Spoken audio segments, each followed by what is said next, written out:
welcome to my home. I'm Dr. Nick Begich, and today's video that we're producing is HAARP and beyond. It's been a long time since we produced a video on HAARP and really brought out the information in the context of where we are now in 2006 versus where we were when we first disclosed this story in the book Angels Don't Play This HAARP back in 1995. So today's topic will deal with the various aspects of HAARP and talk about what's happened since with some of the key players involved in that research, as well as the political implications and where this technology is going from here.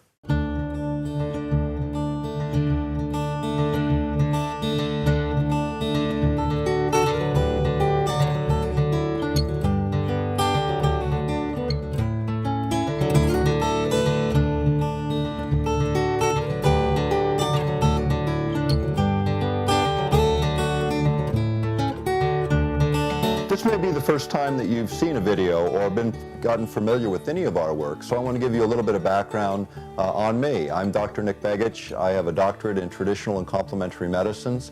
I come from a political family here in Alaska, second generation of political involvement here. I also have a background in education, being twice elected president of the Alaska Federation of Teachers and the Anchorage Council of Education. I've written 3 books, co-authored with James Roderick and Gene Manning. And am presently the executive director of the Lay Foundation on Technologies, which is involved in researching and educating the public on technology issues. And currently it's providing us a great deal of the research base necessary to produce this video and much of our work into the future. Welcome to my library. I want to start with a little discussion of the Lay Institute on Technology, Inc., which was set up as a Texas nonprofit corporation primarily to educate the public on the impacts of technology. And as a result of that effort and my work with Dorothy Lay, the founder of that foundation, we're able to continue to archive and develop material that's useful for research projects like this and many others. In fact, all that material now is posted on the internet at www.layinstitute.org. And if you go there and you look at the site, there's an area called EPI search, and that is our research index. And so if you go there, you can search any keyword. You can look up HAARP or climate change or radio or microwave or any of the words that are of interest to you, and you'll see every document that we've stored there on those archives available to the public in a way that makes it more useful in researching these issues. So take a look at that. It's useful in conjunction with this production today. But let's get back to the HAARP issue and where that issue began for me. HAARP started really with a very short segment, a little article actually in a magazine called Nexus, an Australian journal. I read the article, and it was about a project taking place here in Alaska called HAARP, the High Frequency Active Auroral Research Project. And at that time, it was being operated by the U.S. Navy and Air Force in developing what they called a developmental prototype for weapons applications of a very, very large radio frequency array or field of antennas located here in Alaska. And so, what happened when I read that article is I looked at it and I thought, Alaska is a big place geographically, but when you think about it politically, it's very small. We have a small population. You tend to hear about what's going on, and virtually nothing had been reported in our local media regarding this project. And I'm kind of a curious person, and the article was pretty outrageous in what it was claiming. So I went and looked at what was available, first by searching the sources that were cited in that article at our local library, LUSAC, which happens to be one of 78 libraries at that time in the country that were designated as federal repositories, places where any unclassified federal record are either stored or they have to produce it for you for free. So it's an incredible research library here in Anchorage, and as I said, 78 of them around the United States. As a result, we were able to verify all of the sources in that article. That got me pretty concerned, and I went next to talk to Trustees for Alaska, which is one of the larger sort of umbrella environmental groups in Alaska. And my thought was, with the implications of this system, this group certainly had to be following the issue. And surprisingly, they weren't. In fact, they said the Audubon Society was looking at it. So I went over to the Audubon Society in Anchorage and talked to them. They had a very short file on the HAARP project, and basically what they were concerned about was the few hundred of acres of wetlands that were going to be disturbed, and they were concerned about the flyway, where birds, migratory birds, were coming across that particular region. But those were their only concerns. There were much, much bigger implications to HAARP. Discovering that virtually nobody was following the issue, it seemed like a very, very important issue to me. And so what I did is I sent a large amount of material, including the technical specifications for the array, to a friend of mine, a physicist, who had the background to take a look at whether or not the claims on this facility were actually real and whether it really was a threat. The conclusion that he and others made was that it was a very significant issue, one that needed some public attention, and they insisted that I write an article about the subject. And so that began, for me, a journey that's now lasted 11 years in dealing with this issue and those things that came out of it. But let's talk about what HAARP can do. As I said, it's an array, a field of antennas. And what it essentially started as was 48. 6 in one direction, 8 in another direction, and these are 72 feet tall with a cross dipole. So they're a column going up and then a cross dipole going like so. And by firing these antennae in a very specific order, you can focus the radio frequency energy, concentrate it to a relatively small area, up in an area above the Earth's surface called the ionosphere. And let me explain sort of where the ionosphere is. You've got to look about 30 miles above the Earth's surface for the very beginnings of the ionosphere, and then it stretches out perhaps as far as 400 kilometers out into space and even further in the upper reaches of the ionosphere. And it acts as an electrical shield, if you will, an energized area of our environment, so that cosmic radiations coming in from the sun and from space hit this layer, and it acts as a filter, filtering out particle streams that would make a life on planet Earth impossible without this. Now, people talk about ozone depletion as a major issue, and it certainly is, and we'll cover that in another video in this series. But let's talk about a hole in the ionosphere, which would be significantly greater than any problem attributed to ozone depletion by comparison. Because of the kinds of radiation, it wouldn't be just ultraviolet radiation, as is the case with ozone. This would be very, very dangerous particle streams that would literally alter the genetic blueprint of the planet. So this is the area that the military is targeting as their research area in the developments of HAARP. And HAARP was originally invented by a guy named Dr. Bernard Eastland, and it was an original concept that he had, and he had had this idea that you could create a shielding effect. And let me talk a little bit about what kind of effect that might be. When you look at the ionosphere as this layer around the Earth, and then if you think of the Earth as also kind of a giant motor that's spinning around, and with that comes magnetic field lines. And these field lines go from the southern part of the poles all the way up, and they wrap around, they come back in at the northern polar regions. And in these polar regions, where those magnetic field lines interact with the atmosphere and oxygen and nitrogen, you get the aurora borealis, or the northern lights. Or in the southern hemisphere, you get the equivalent of our northern lights, and it's where this energy is interacting with the atmosphere. Well, by using these naturally occurring field lines, you can actually manipulate energy coming off the ground, coming off of a field of antennas like what HAARP has in Gokana, Alaska, which is just 250 miles northeast of Anchorage. This facility that was built in the early 1990s has been advanced significantly. It started with 48 antennae. They now have 180 in the array, eventually 360. The idea is, again, to focus that energy. By firing this in a sequence, this array, you can create what's called cyclotron resonance, which would be visually seen as sort of a corkscrewing motion of the energy as it rolls up into the ionosphere, getting more and more concentrated as it goes. Just the opposite of the way radio frequency energy generally works when it comes off of a broadcast antenna where we hear radio programs today. What happens in that case is the energy starts out concentrated, spreads out very, very rapidly, in the same way that light from a flashlight spreads out very rapidly. They follow the same basic principles in physics. But as with light, it can be concentrated in the form of a laser, where that light is concentrated and very, very powerful at far distances. The same is true by analogy with radio frequency energy and the HAARP array. That's what makes it so much different than anything else on the planet.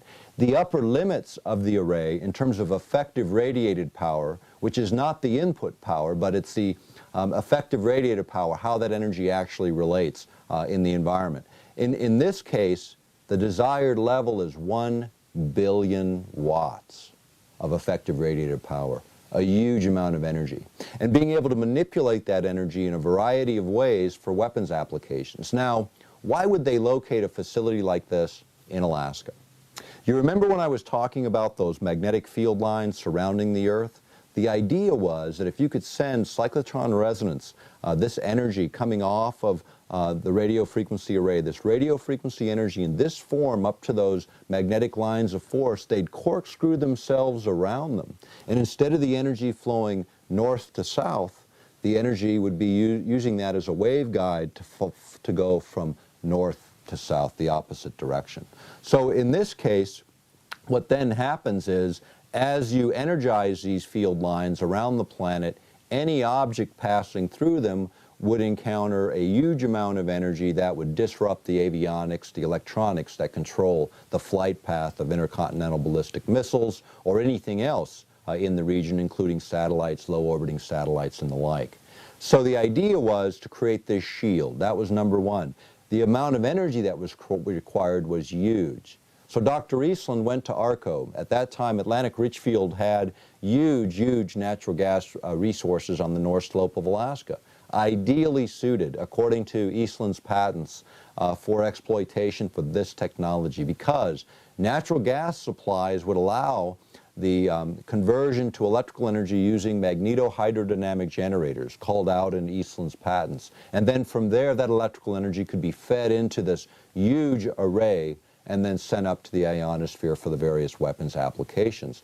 So the ideal situation presented itself in the early 90s, and it was location within the boundaries of the United States for a ground-based system that in effect, as we go through the day today, you'll see has all of the ramifications that were being sought in the 80s under the old Star Wars concepts. The idea of a global missile shield or protection from adversaries using low-orbiting space platforms and the like. So here we had a technology emerging that could solve those things. For Atlantic Richfield, it was great because there's no gas line presently coming out of Alaska to bring that gas to market. And we've been producing oil from that field for over 30 years, yet we can't get the natural gas. So for ARCO to be able to sell the gas to the military right where it is offered tremendous advantage. So they set up ARCO Power Technologies, Inc., a subsidiary with 30 employees. They originally bid on the HAARP project after selling the concept to the military in the early days, in the late 80s. Dr. Eastland actually put together that original team that became ARCO Power Technologies, Inc.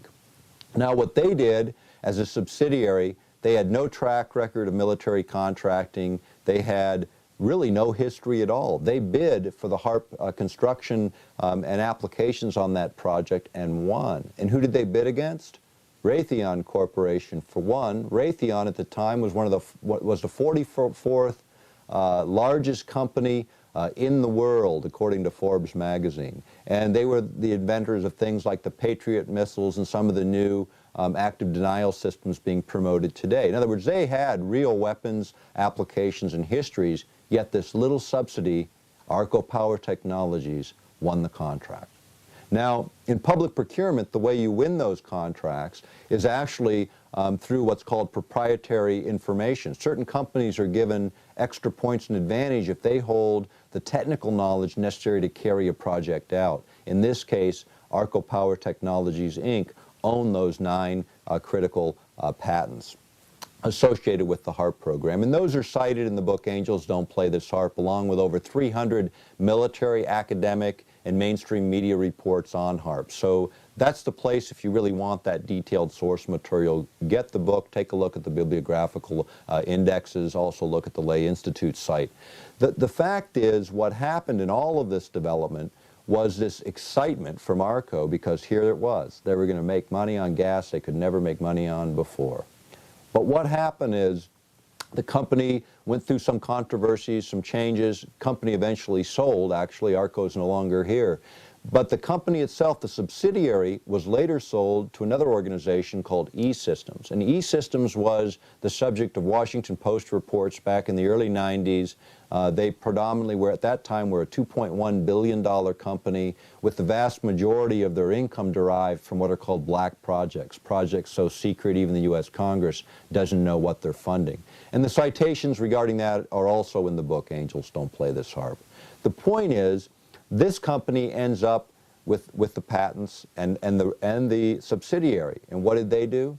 They sold out. They sold to none other than Raytheon Corporation, the losing bidder on the first project in the beginning. So Raytheon ends up with the intellectual property. They end up with that project, and they later sold to British Aerospace, which is an interesting change of events, and that was in 2003. The project also shifted in 2003 from the Navy and the Air Force over to DARPA, which is the Defense Department's research agency that deals with, again, very, very classified research and projects.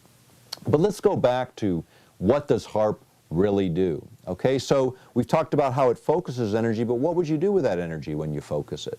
There were a number of concepts that Dr. Eastland had. First of all was the issue of communications. The ionosphere, this layer above the Earth, when you think about, if you ever think about shortwave, how it broadcasts around the Earth, it literally strikes the ionosphere and bounces. And that's what allows shortwave to get around the curvature of the Earth and around the horizon. It uses the ionosphere. But when the ionosphere is disturbed, say by really active solar activity, communications are also disturbed. Satellite communications can be disturbed. We know that when the ionosphere is active because the sun is active, that communication systems, even power grids across the planet, can be affected by the way energy is exchanged between the sun and the Earth and the systems within the Earth.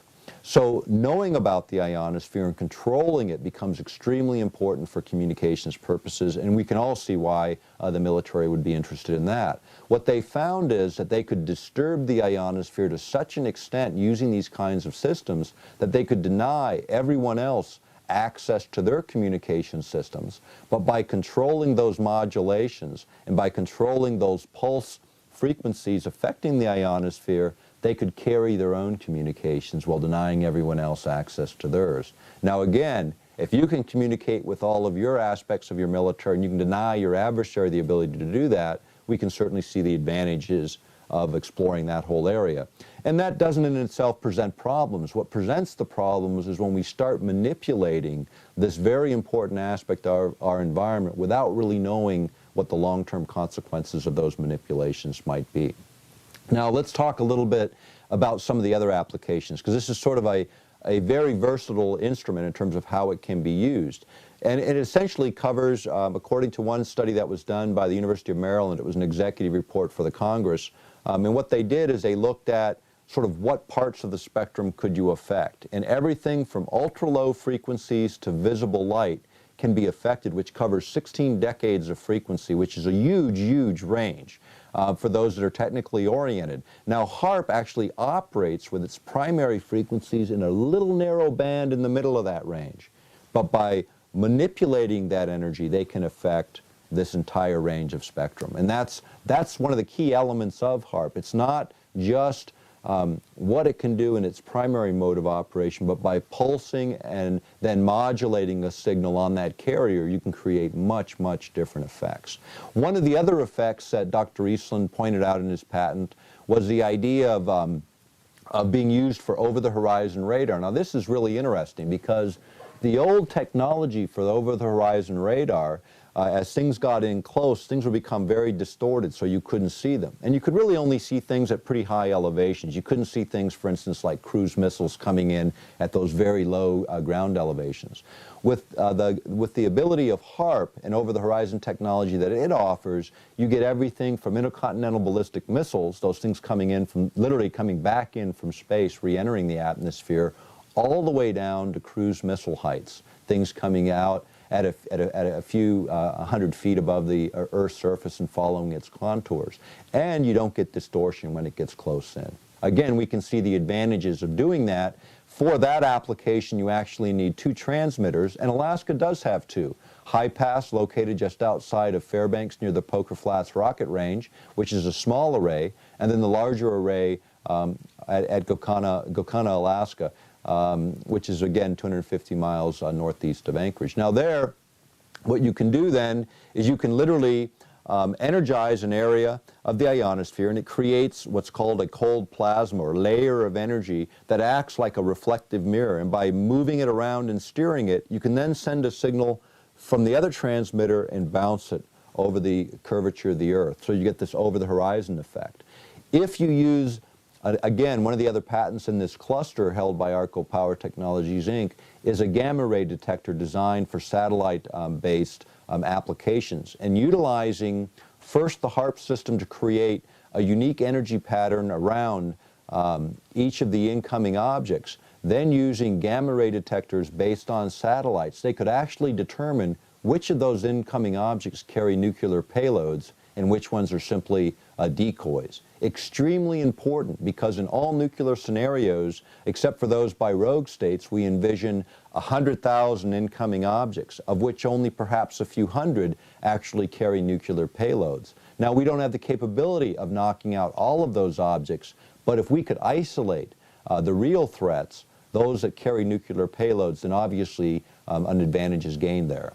So that over-the-horizon application, and then the idea of detecting by the unique energy signature around all those objects. And then the third application in this series was the idea of creating what's called an EMP, an electromagnetic pulse, or a surge of energy so strong that it overrides the electronic circuits, those little microcircuits within all of sophisticated electronics and computer systems, overrides them, causing bit errors and computer error that causes those aircrafts to crash. And in some cases, with enough EMP power, you can literally melt circuitry. So 3 phases. If you increase the power sufficiently on the HAARP facility, you can create this EMP effect and knock out everything in the sky. Now, obviously, in a nuclear scenario, we can see the need for something like this, but at the same time, everything else that's in that space or in that range is also going to be knocked out. All the civilian aircraft, that's the collateral damage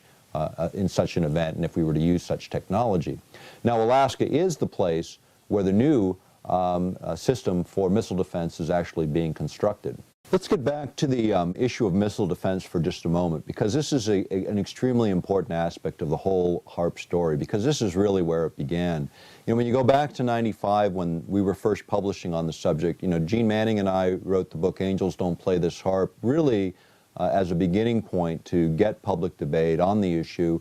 I've done thousands of radio broadcasts in the last 11 years on this issue, as well as traveled to Europe 13 times on related issues. Now, at one point, early on in 1997, I got a call from a gentleman, Tom Spencer, and Tom was at that time the environmental chairman of the European Parliament, and he was a conservative from Great Britain.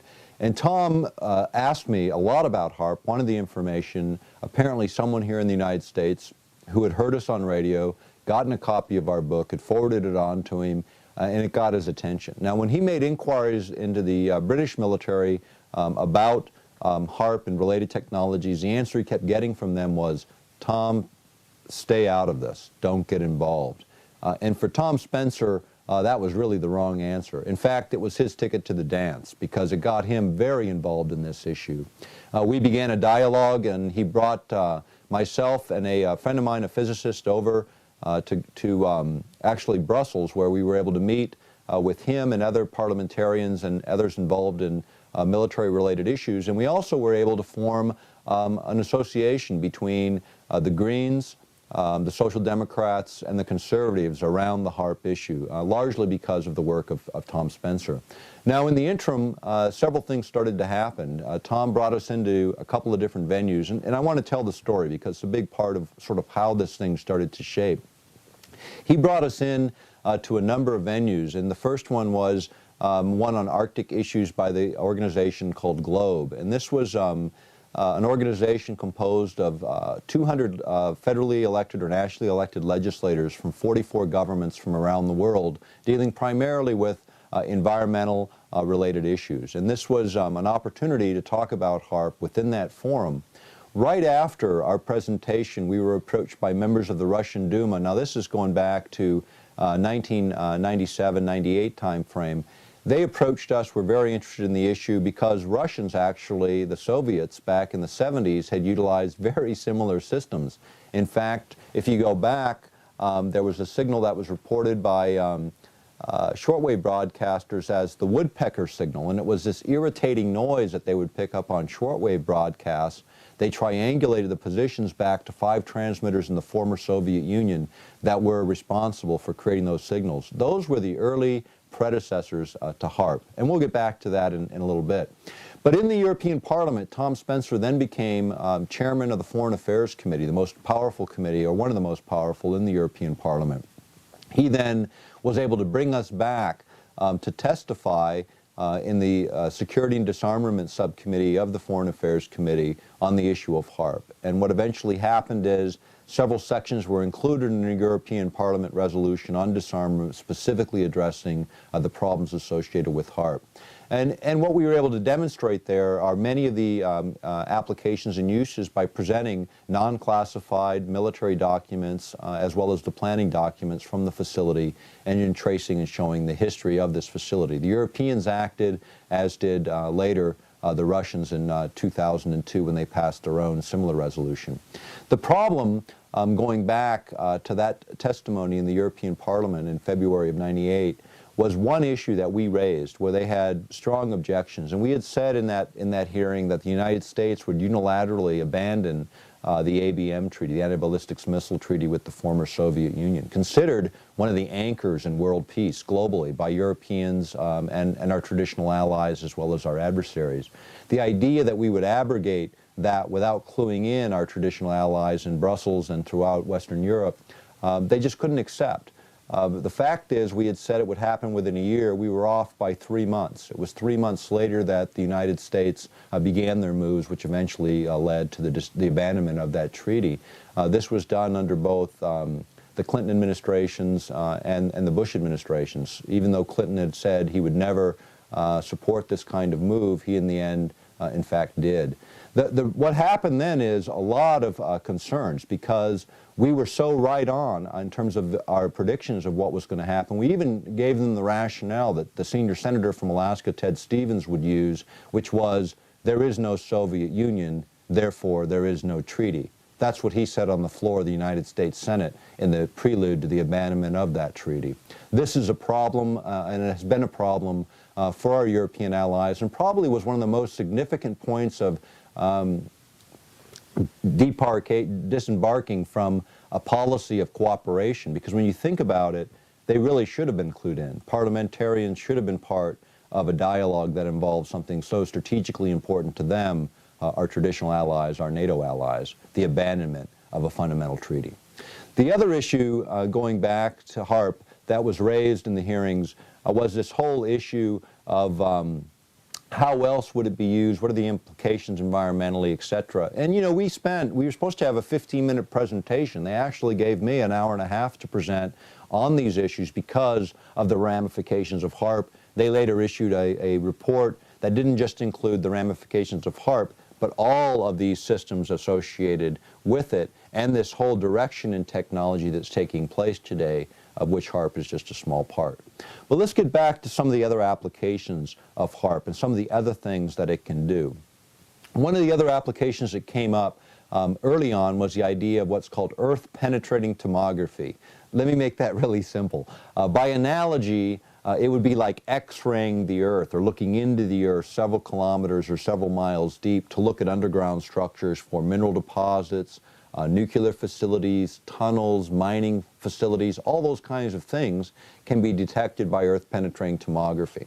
Now, the way that this would work with HAARP is really unique, and this is again going back to Dr. Eastland's patents.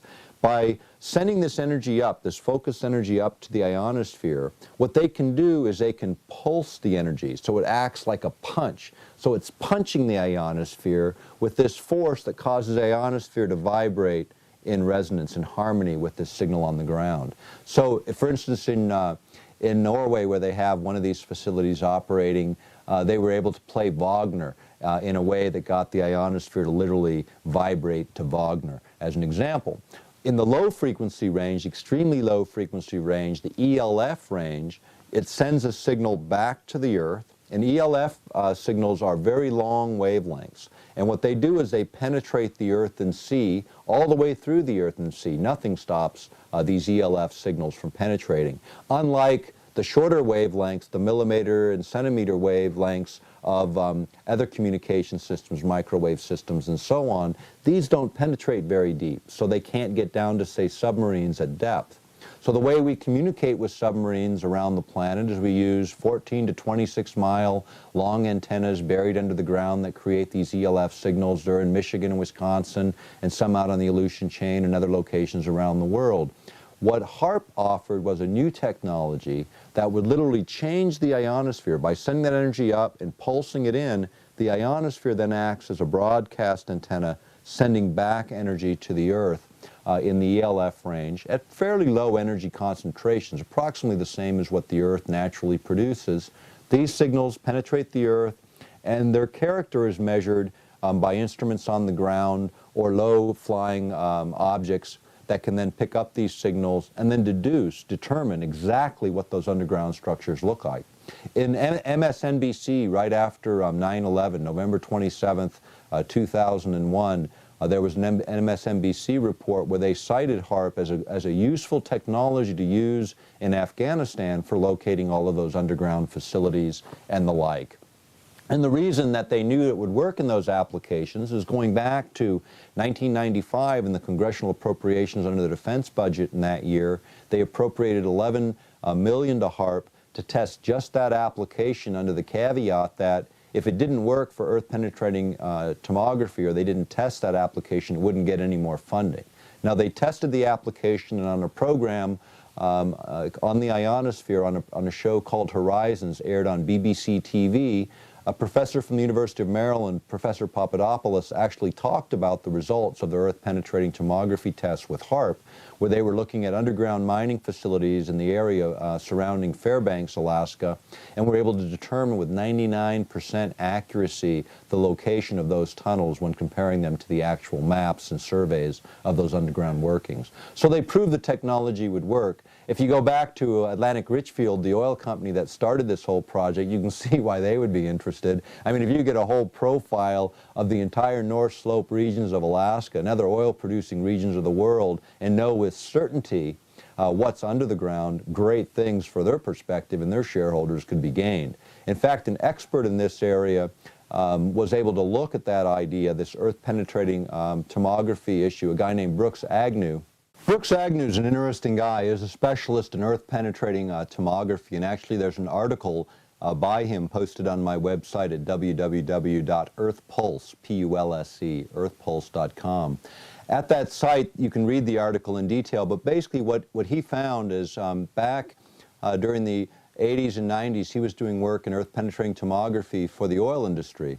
And what he was able to do is with 30 watts of power, which is nothing compared to 1 billion watts of effective radiator power with HAARP, but with 30 watts of power, he was able to get profiles of ground strata several kilometers deep. And he actually used this with a company that's now fairly well known, Halliburton. He went around to 9 states and 26 known drill sites where they actually knew exactly what the ground strata was and the oil and gas grades that were there.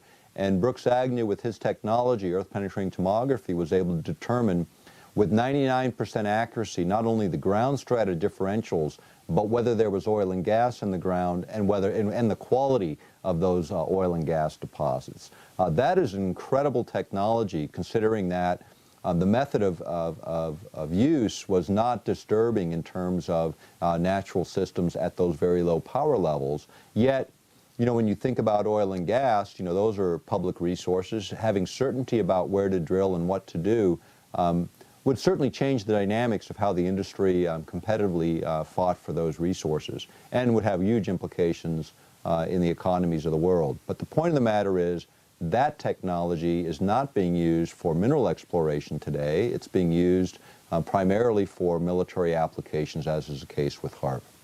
The question in my mind has always been, did any of these guys under any of these transfer agreements, did the oil companies retain rights? Did they keep rights so they could utilize that data in the future? Why isn't the U.S. government utilizing that data for isolating oil fields within the United States and other places? It's a good question and one that still remains to be answered. But when you get into earth-penetrating tomography, the problem that Brooks Agnew has and others have voiced is the idea of the energy concentrations, because what he knew is that if you used too much energy, in his worst case scenario, you could trigger geologic events, earthquakes, those kinds of events could be triggered utilizing high energy densities in the ELF range. In fact, there was a DOD news briefing. It goes back to April 27th, 1997, and it was at the University of Georgia, and it was Secretary of Defense William Cohen. He was commenting on weapons of mass destruction. Remember, that's way before 9/11. And one of the weapons of mass destruction he cited were environmental weapon systems utilizing electromagnetic energy for triggering earthquakes, volcanic eruptions, and climate alterations. This is the U.S. Secretary of Defense William Cohen making that statement in a DOD news briefing in 1997. The idea of using energy or accidentally triggering these events was the big concern of Brooks Agnew when he started looking at HAARP as an issue. The other was, what would happen if this energy going up into the ionosphere actually acted as a conductor or formed a shunt connecting to the Earth, this energy from the ionosphere? What he envisioned would then happen is it would form a tap where the energy actually flowed from the ionosphere down to the Earth, and it would look like, according to Brooks Agnew, the biggest bolt of lightning you've ever seen in your life striking the Earth 40 times a second. Now granted, the idea of bolt of lightning, the biggest you've ever seen, striking the Earth 40 times a second until all that energy was discharged out of the ionosphere is granted the most extreme of situations, and one that certainly hasn't manifested itself yet. But these are the kinds of concerns being raised by independent scientists literally around the world, and now by some of the governments around the world. There's a couple of other applications of HAARP that I want to talk a little bit about.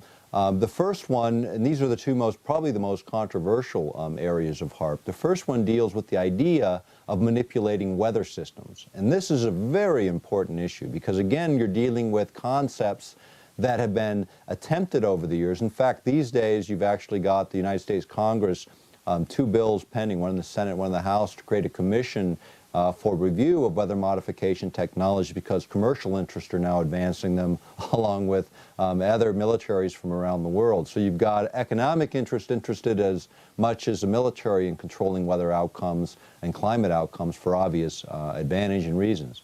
But it creates problems, and here's what happens with HAARP.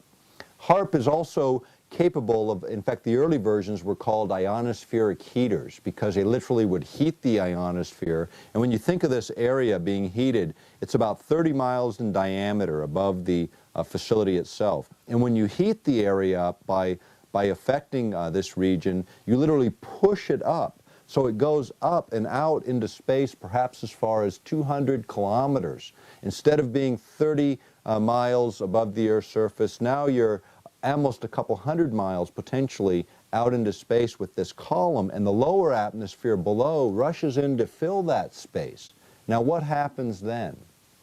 Firstly, any satellite that was a low orbiting satellite zipping through space hits this area, hits this energized area that's supposed to be there, and all of a sudden it hits atmosphere, it encounters friction, and the satellite burns up and it crashes. So as an anti-satellite technology, the Russians, through the Strategic Studies Institute in London, reported that they had actually looked at Russian papers that had a concept for incoming comets and asteroids. You know, most of these things, when they come into our atmosphere, they burn up.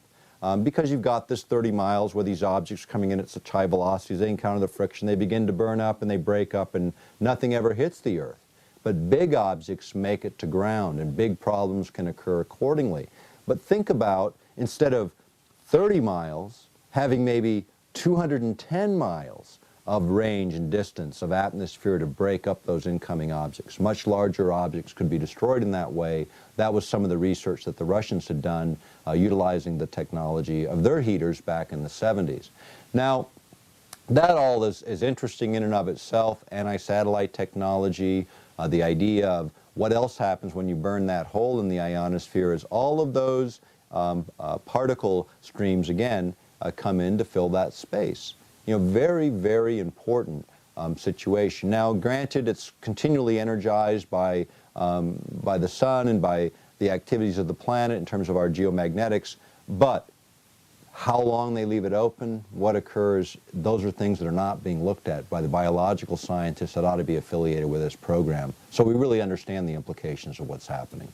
If you take it a little bit further and you start to look at this whole concept of using a system on the ground to aggravate the ionosphere. Now, what else happens when that lower atmosphere rushes in? You also change pressure systems in the immediate region in terms of lows and highs and the way those pressure systems work and the way in which jet streams flow.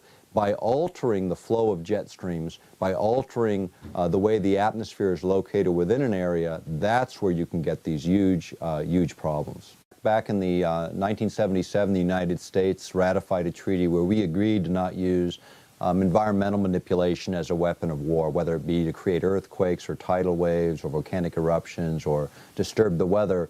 All of these things were restricted under that treaty when they involved national boundaries or crossing national boundaries. Like most U.S. treaties, the exemption is for domestic use. The treaties we sign with all these other countries have a clause within them that allows use of the technologies that might be forbidden against another country to be used within the boundaries of your own country. The Chemical and Biological Treaty is a good one as an example. Russia being a signatory to that treaty, yet they used gases within the conflict with Chechnya when they had a bunch of people being trapped in a movie theater. You may remember this. They pumped in a gas that was supposed to knock everyone out so they could go in and take care of the terrorists and free the hostages. And in fact, over 100 people died from the asphyxiation. That particular gas would have been forbidden in an international conflict across outside of the sovereignty of Russia. But again, these treaties do not have parallel legislation that goes up alongside of them that says, hey, if this is good enough for our adversaries, it's good enough for us. And really, we need that parallel legislation. Every time we sign a treaty, there ought to be a domestic law going right up alongside it. The environmental modification treaties were no exception. We continued our experimentation within the United States. The idea now that we can modify weather to large degree is something that's not just unique to the United States. The Russians, through private companies, have offered, according to New York Times articles, have offered that service to other governments to help with weather-related problems and issues. The idea also, the last three Secretaries of Defense, including the present one, have all called for the abandonment of that environmental treaty, primarily because the technologies have advanced to the point where controlling the environment for warfare applications becomes incredibly useful. Also for waging covert warfare. The idea of denying a country its rainfall for its agricultural production at the same time you have an embargo ongoing would be the kind of act of war that you could plausibly deny and yet have a devastating effect, even a greater effect than the traditional bombs and bullets. And this really gets into the essence of what's behind HAARP and technologies like HAARP. It's what the military now calls the revolution of military affairs, or they refer to it as a revolution of military and political affairs because of the way these things interrelate. What makes governments powerful today in the world is, in fact, their command of technology. If you look around the world, those governments with the highest technology are those that dominate the world scene. So technology becomes important for all of us to at least have conceptual knowledge of some of these projects, including HAARP. But HAARP is just one of many, many projects. And as we took this issue on, there was an underlying problem as well. Some of the things that were developed by the inventor, ideas that should be explored, were being ignored because military had no interest. A good example was Dr. Eastland had this idea that using radio frequency energy, you could actually trigger chemical reactions in the upper atmosphere, which in fact you can. I mean, it's well known. But what you can do by triggering these reactions is you could actually create ozone. In other words, if ozone depletion is truly a problem, here you have a system that can replenish ozone utilizing known laws of science. Likewise, knocking out particular pollutants, again by understanding their interactions with radio frequency energy to be able to neutralize pollutants in the environment. None of these things are being looked at, and yet they offer huge potentials. I've had lots of conversations with Dr. Eastland over the years, and you know, he's got a much different view. I mean, he's a senior scientist, an outstanding physicist on the world scene. His concepts today for advancing energy systems and ways to really free people and utilize his science not for our destruction but for its enhancement. And I think that's where lots of science gets misused when those using it are only seeing certain applications. But let's get down to the most controversial issue dealing with HAARP, which is the physical effects on human health. And I want to get into the ELF effects because this is extremely important. And there's another video in this series on mind control which gets into this idea of being able to be overridden by radio frequency energy from the outside. And this is what we know from the research. If you go back to the mid-1980s, there was a document called Low Intensity Conflict in Modern Technology. It was produced at Maxwell Air Force Base, and it has a section in it on electromagnetic weapon systems where it gets into a whole discussion of what was possible. If you even go back further, you got to go back to a book called Unless Peace Comes, published in 1969. And within that is a chapter called How to Wreck Your Environment. And the reason it's an important chapter, that's before Earth Day, you know, that was later in the 70s, so you could get away with a chapter like that. But nonetheless, the guy that wrote it was a guy named G.F. Gordon MacDonald, and he was a full professor at UCLA and a science advisor to President Johnson when he was in the presidency. And he had written back then that if we could ever figure out how to electronically stroke the ionosphere in just the right way, we could return a signal to the Earth that would literally manipulate the behavior of people over huge geographic areas. That was G.F. Gordon MacDonald's ideas going back then. But in 1969, we didn't have a way to electronically stroke the ionosphere and create that kind of returning signal. Later, in a book by Zbigniew Brzezinski, it was a book called Between Two Ages, and in this book is a reiteration of G.F. Gordon's ideas about, again, being able to electronically stroke the ionosphere and return a signal to the Earth. In this particular book by Brzezinski, and Brzezinski, for those who don't remember, he later became National Security Advisor to President Carter. At the time he wrote the book, he was a professor and researcher at Columbia University. But here's this idea. Now, how do you electronically stroke the ionosphere? That's exactly what HAARP does. But what kind of signal returns is what's relevant. And here's why. When you think about energy, most energy passes through us, and we have huge amounts of radio frequency energy passing through us right today. You know that nature creates a certain amount of radio frequency energy that has always been here, but man creates 200 million times more radio frequency energy than what nature creates. So that surrounds us. We're literally surrounded in that soup, and that's just radio frequency energy. When you think of that whole electromagnetic spectrum, there's a whole lot of other energy that man's created that surrounds us as well. But the human body is really unique. It's like the ultimate tuner. Most energy passes through us like static between the stations. You know, when you're going through the radio stations and you're looking for that favorite channel, it's when resonance occurs between the receiver and the transmitter. That thing sending the energy, the radio station, to the radio receiver. When they're in harmony, you get a nice clear signal and you get your station. The same is true by analogy within the human body. And this is what the military research has shown, is that you can affect everything down to a molecular level if you understand enough about the physics of the body and the math of radio frequency energy's relationship to it. You can manipulate radio frequency energy to affect the body. And this is what they did actually in a study sponsored by the Air Force. The study was at the University of Utah. It was completed in 1985, and it was under the auspices of the Science Advisory Board to the Air Force, and it produced what's called the Radio Frequency Dosimetry Handbook. Simple language, it's the dosages of radio frequency energy necessary to override every vital organ of the body, including the brain, whether it be the liver, the kidneys, the heart, the lungs, to interfere with their natural performance. as a weapon or weapon application. Now again, you're talking about energy that is different. We're talking about a whole different view of warfare. We're using energy as the base. These technologies are now being developed for things like the active denial system, which is using knowledge of microwave millimeter waves to affect the body to create pain or heat sensations, affecting only the nerve endings on the surface of the body. But these basic principles apply to the entire living organism. So Jose Delgado is an interesting guy. He was at Yale University in the mid-60s. He began mapping the human brain by planting electrodes in primates and humans to see how to affect the different parts of the brain, figure out what parts of the brain were affected and affected our, our health and the way we thought, and just sort of how the brain worked, mapping it out. Well, by the mid-80s, he had figured out a lot of other things. He found out that not only could you map the brain, but you could stimulate the brain. And so starting in 1969, he'd put the implants in, and there's a famous image of him with the charging bull, and he throws the switch of a radio transmitter, and the bull stops right in its tracks, right in front of the guy.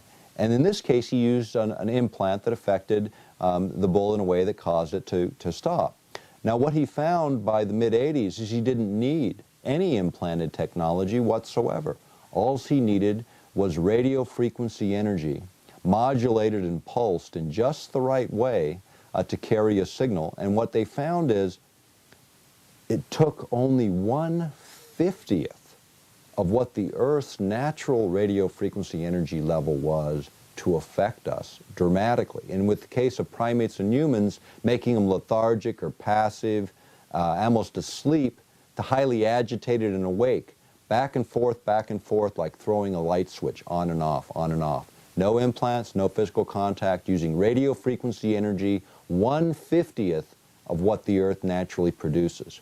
HAARP, in its Earth-penetrating tomography mode, will produce 50 times more energy than is necessary to override normal brain function, according to the research at Yale University and the research conducted by the Air Force and Navy in all of those projects that we cite within our published work. Now, when you think about the idea of manipulating brain activity, you can do it for all kinds of different reasons. I mean, it can be an accidental side effect, which is what the military says is the case with HAARP.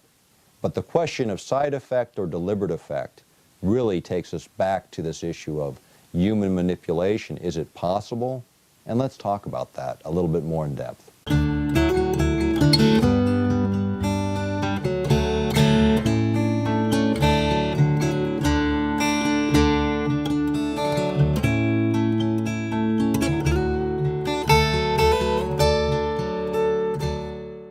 Talking a little bit more about, sort of what happens within the brain and how ELF signals, extremely low frequency signals, might interact.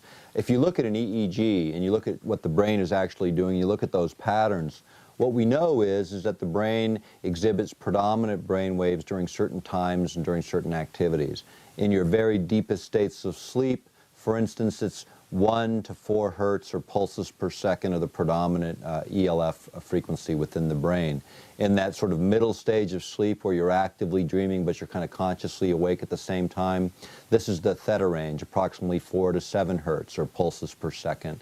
7 to approximately 11 or 12 hertz is the alpha range. This is where you are when you're in that zone or ideal place for learning and doing art and that kind of activity. The beta ranges get into where you're actively listening and participating all the way up to agitated states.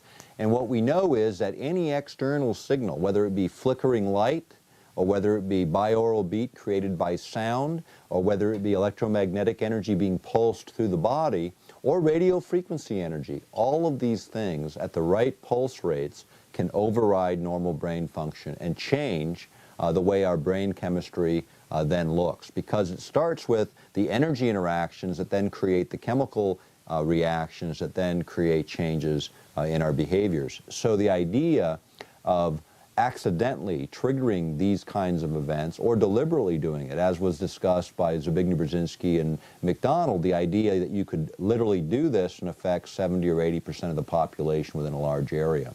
HAARP can do this as a side effect or a deliberate effect, based on the science and research done by the military in developing these technologies. It's not one of the stated goals of HAARP, but it is an issue that needs to be looked at, and one that Russians and Europeans have begun to raise concerns about, because their research also shows exactly what we're saying is in fact the case.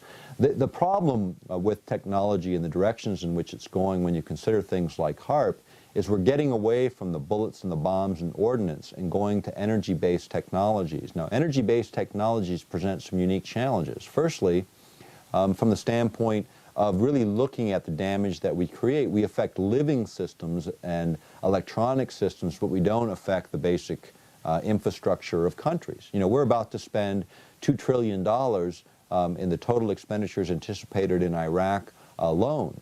That is a huge amount of expenditure over the years it's going to take to rebuild it and what has already been spent destroying it. So these weapons are being developed to keep the infrastructures in place, but kill or affect the living people within these regions. So the idea of HAARP being turned to these uses in the future as these techniques and technologies are advancing shouldn't be discounted at all. In fact, it should be expected. It is one of the reasons that international bodies are beginning to complain about this technology's potential abuses.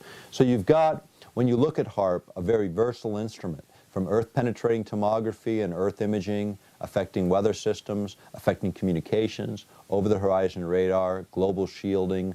All of those applications, for obvious reasons, people can see strategic advantage. However, again, when you're dealing with literally connecting a machine on the ground to a component of the environment with the expressed intention of manipulating the environment for weapons applications, that concept alone deserves significant international discussion.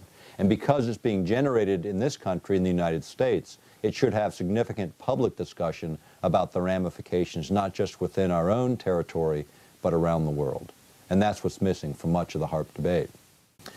Now let's go back for a minute to the work of Dr. Ben Eastland. You know, when he originated this concept, it was a long time ago. You know, you're now going back to the late 1980s and the 1980s through the early 1990s. You know, technology's advanced dramatically since then. And Dr. Eastland hasn't just been sitting around either. You know, he's got other projects he's been working on that are quite interesting. And one of those recently, in fact, in October of 2005, he presented a paper at Penn State on weather modification utilizing gravitational waves. Now, what's important about this paper, extremely important about this paper, is that it talks about being able to modify weather using 1,600 times less energy than was anticipated for weather modification applications using HAARP. In other words, 1,600 times less energy than was once thought to be needed. It's now understood by him as a physicist in a major university presentation to be possible. Now, when you think about weather modification, one of the other things that happened with Dr. Eastland is he was invited by the European Space Agency to do a paper on weather modification utilizing the HAARP systems. That was completed in 1999 and presented for peer review at a major space expo in Europe. Coming off of that paper, FEMA and NASA contracted with Dr. Eastland to prepare a paper utilizing space-based technologies, satellite-based technologies for weather modification applications. And one of the things that he saw and that he mentions in both these papers is, for instance, being able to affect tornadoes. And the idea of tornadoes, you know, you have a warm front coming into contact with a cold front, and when they come together, you get a shearing force that causes that twisting action where you get the tornado formation. So the idea of Eastland was if you could heat the cold front sufficiently that when these two fronts connected, you didn't get that energy differential to create that tornado formation, you could essentially knock out tornadoes. The problem is, of course, if you miss and you heat the already heated area so that there's even a greater differential when it encounters the cold front, you have more energy available to create even a more destructive tornado. The fact of the matter is, other governments around the world have taken this very seriously, including our own, and has invested a significant amount of money to look at how to, in fact, affect these things. Remember a few years ago, back during the Clinton administration, actually, there was a tornado that whipped through Oklahoma City, and Clinton showed up, and there was a press report that talked about him saying, don't worry, eventually we're going to figure out how to knock out the energy of those tornadoes, and these won't ever hurt civilized cities again. Well, you know, that was the same city where Ben Eastland at the University of Oklahoma did his computer modeling to figure out how to knock out the energy in those tornadoes a few months before. So what Clinton was actually saying was based on the scientific evidence that had been produced in that very same city just months before. The idea of weather modification continues to be of major interest, again, as we advance this revolution in military affairs, which is this concept of warfare emerging here in the beginning of the 21st century and at the end of the last century. Now, that concept essentially came from a paper written in 1989 by the U.S. Army War College, and it was a paper that was called The Revolution of Military Affairs. And what it said is that the technology was changing so dramatically. They equated it with the change that happened when gunpowder was introduced to Europe in the Middle Ages, or when atomic weapons were introduced in the middle of the last century. That's the kind of revolution taking place today, using energy as the base of the science. Not bullets and bombs, but speed of light technologies, from high-powered lasers to particle beams to HAARP systems. These are the systems of the 21st century, and here's what we have to consider. When you're using energy discharges, like for instance in an anti-ballistic missile arrangement where you've got incoming missiles, you know, here in Alaska, we've become the place where they've built the new missile defense system. So they've installed in underground silos interceptors. You know, literally bullets to hit other bullets, flying at us at about 30,000 miles an hour in re-entry speeds. They're going to try and pick those off, and in most of the tests so far conducted, they failed. The reality is they won't use conventional warheads to knock out these craft. They're going to use space-based laser systems that are being developed, other energy-based systems. And the reason we know this is because you have the ability to, number one, target with precision. These weapons, when they fire a laser or a particle beam, they travel at the speed of light, 186,300 miles per second. That can literally go around the planet 7 times with time left over in less than a second. So being able to target, say, an intercontinental ballistic missile, you'd literally be able to knock it out of the sky before it ever left the launch pad with this type of technology. That's where missile defense is going in the 21st century. The interceptors are the party line for the public. The reality is these other systems are advancing. The Department of Energy has owned patents since the late 1980s that are cited in the book Earthrising the Revolution, which I wrote with James Roderick a number of years ago.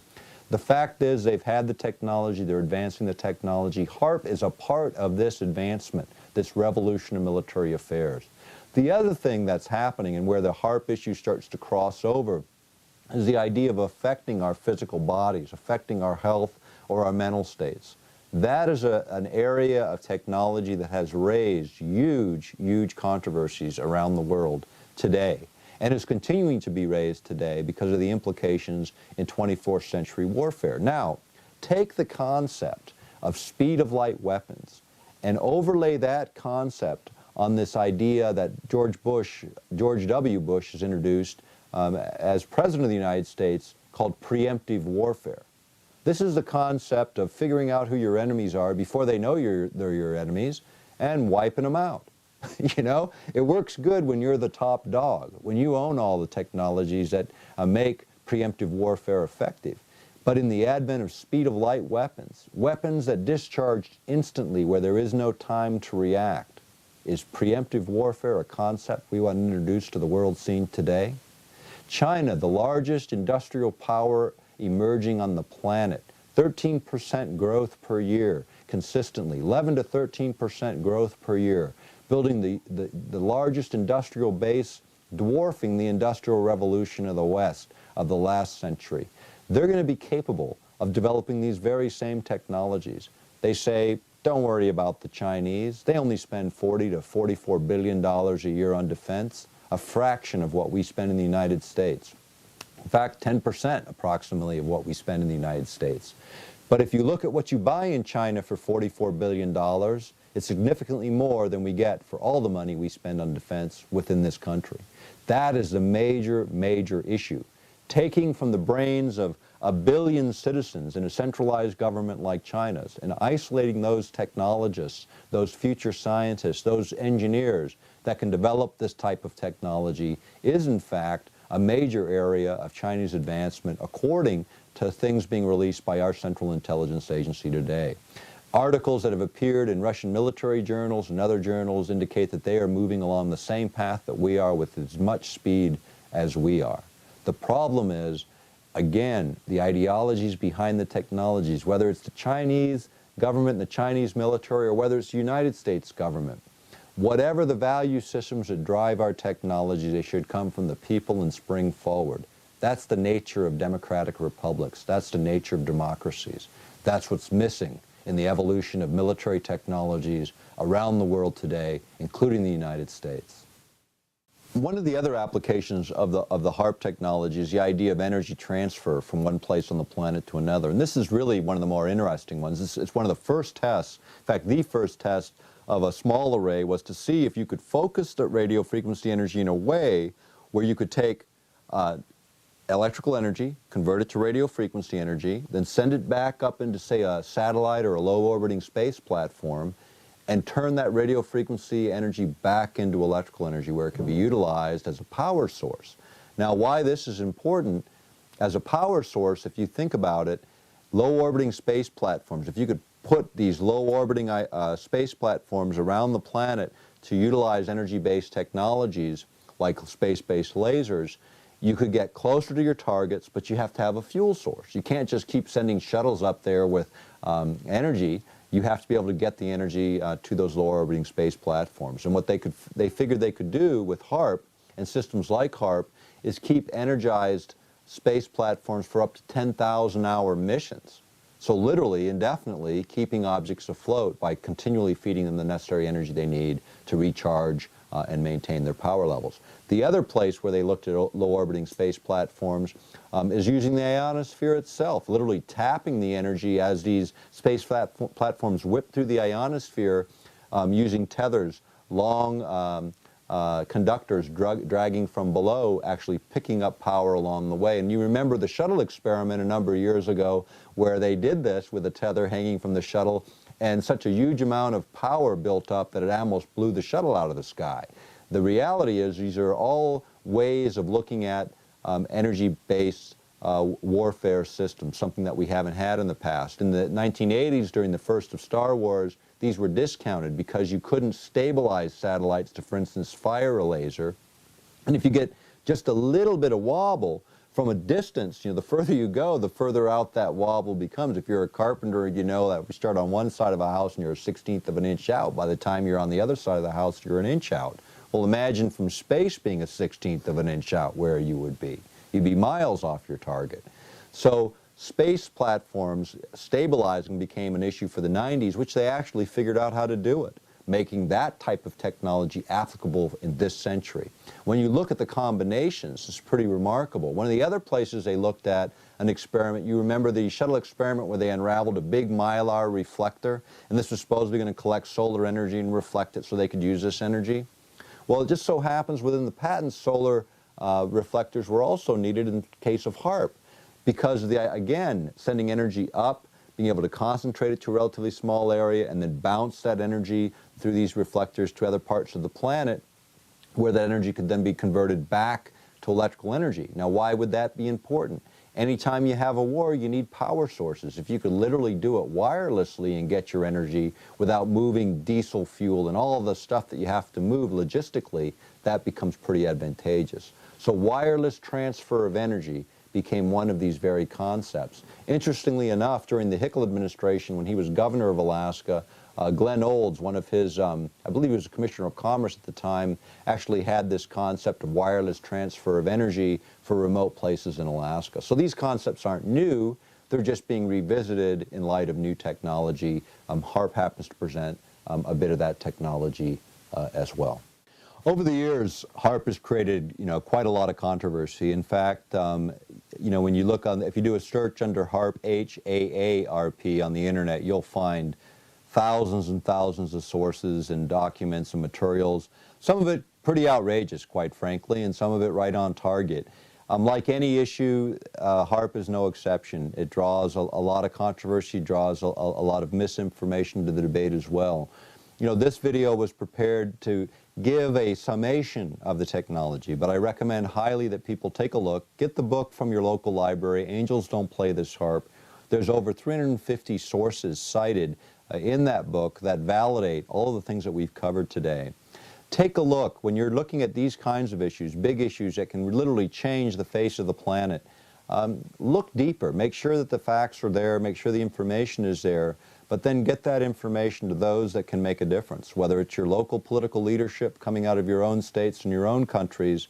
The fact of the matter is these technologies have to be engaged in the true light of day. We can't allow militaries to advance technologies that have these kinds of implications for the planet, for our health, for our environment. You know, if we're really to be stewards of this planet, it requires real action. Each of us can do something within our spheres of influence to make a difference, whether it's this issue or any of the other issues we cover in this series. The fact of the matter is, people make the difference, people make things change, and we need to engage the processes and do exactly that. And let's let our technology serve us in the 21st century as man intends it to do, and not create just another situation that we have to clean up in the next century. Thanks for spending the time with me today. Check out one of our other videos. We've got the mind control video, Technologies in the 21st Century, and a new video being produced on Earth changes. Thanks for being with me.